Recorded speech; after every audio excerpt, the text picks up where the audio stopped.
Bonjour Wassima. Bonjour Eric et bienvenue à notre espace des mots amis, une invitation à redécouvrir l'essence des mots. Le plaisir de partager dans l'instant nos inspirations, nos sagesses. Collaboration. Ça te fait rire, toi. Alors, collaboration.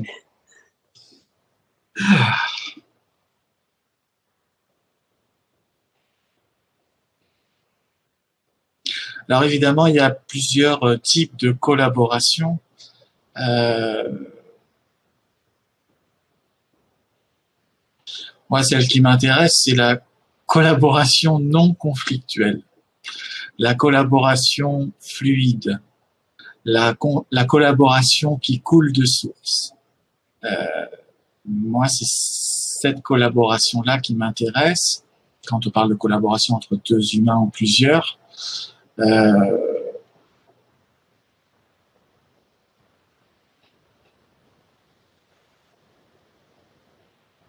collaboration, c'est l'élaboration en commun. Et dans élaboration, il y a cette idée de s'élever, de créer.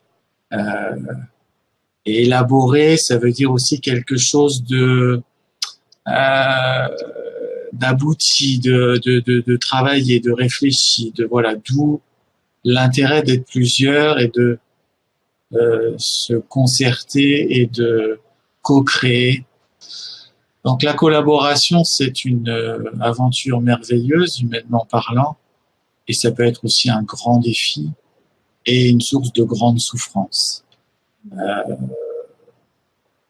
En même temps, si vous êtes dans une collaboration de grande souffrance, c'est que ou bien cette collaboration a encore quelque chose à vous apprendre, c'est pour ça que vous restez là, ou bien c'est le signe pour vous que cette collaboration doit s'arrêter parce que continuer à être dans un endroit où on n'est pas bien, c'est juste le contraire de l'amour de soi. Donc là aussi, j'invite plutôt à agir, mais ne pas fuir. Il y a toujours ce piège, cette chose dont on n'est jamais très bien sûr. Est-ce que je suis en système de fuite ou est-ce que je me respecte en partant? Voilà, une fois que cette question-là est éludée, eh bien, et même si elle n'est pas éludée, de toute façon, le mieux c'est quand même de prendre une décision pour laisser la place à autre chose. Voilà pour l'instant, collaboration pour moi.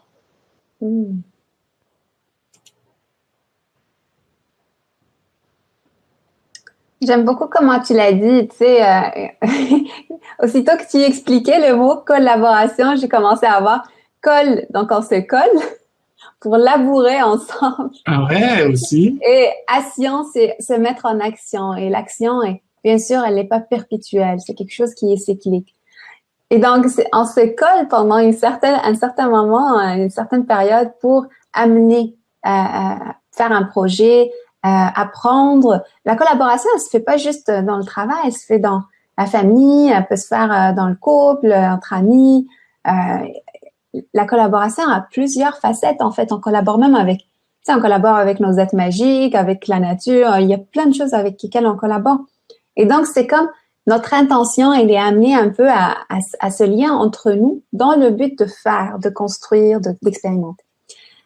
Par contre, la collaboration, elle a certaines règles pour qu'elle soit harmonieuse. Et la première règle, c'est l'harmonie. C'est de comprendre que cette collaboration est là pour nous nourrir tous les deux et parfois nourrir les autres aussi. Donc, elle doit se faire dans la légèreté, la facilité, l'aisance. Oui, et l'équilibre aussi entre les parties intervenantes, voilà. Et l'équilibre. Et aussitôt qu'il y a un déséquilibre, moi, je dirais de discuter là-dessus parce que des fois, c'est facile, tu sais, de plaquer la porte et de partir. Tu sais, des fois, dans les couples, tu vois ça, tu sais, on se chicane, puis puis il y a quelqu'un qui s'en va. Mais en fait, le plus difficile, ce serait de s'asseoir pour discuter. Mais aussitôt qu'on a brisé cette glace-là de s'asseoir et discuter, il y a des choses qui peuvent s'arranger ou pas. Mais au moins, les choses sont dites de façon, bien sûr, encore harmonieuse, bienveillante. Et ça, c'est une forme de collaboration. Oui. Donc, la collaboration se fait même dans les conflits, dans des discordes, dans les chicanes. On peut trouver une forme de collaboration. Une forme, et voilà, on arrive à l'autre sens de la collaboration, c'est l'intention de développer l'harmonie pour soi et pour les autres. Intention. Voilà. Oui, en fait, je rebondis là parce que c'est comme si tu allumes une mèche. Oui, c'est ça, c'est-à-dire que les collaborations qu'on expérimente sont vraiment le fruit, le reflet de comment on collabore avec nous-mêmes. Et c'est vraiment à cette image-là. Donc, bien sûr que c'est ce que je disais tout à l'heure. Je suis totalement d'accord avec toi là-dessus.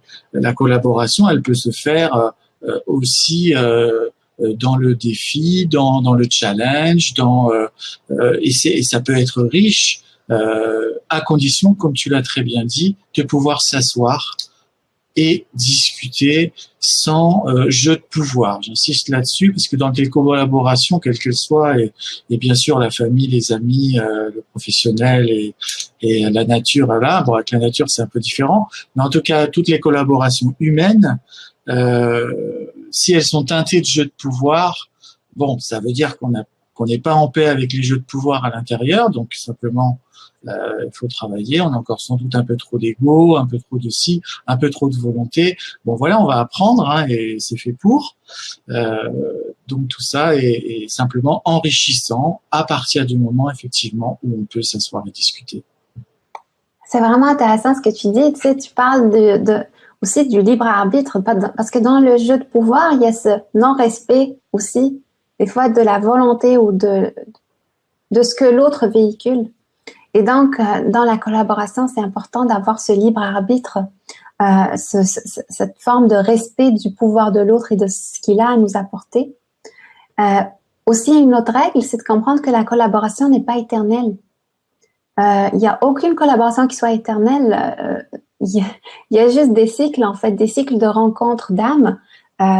Et après, voilà, ils se séparent peu importe quand, là, que ce soit pour une année ou toute la vie terrestre. C'est des cycles. Et comprendre ces cycles ajoute beaucoup de paix, en fait, en soi, à ces collaborations-là. On les voit avec plus de sérénité. Oui, c'est important, ça. C'est Michel Jonas dans une chanson qui disait « Il n'y a rien qui dure toujours ». Et c'est vrai que quand on est conscient de ça, qu'on est en totale paix et acceptation, alors à ce moment-là, on peut vraiment vivre des relations harmonieuses parce qu'il n'y a pas la peur de perdre derrière. Ou voilà. C'est vraiment important que tu aies dit ça. Merci.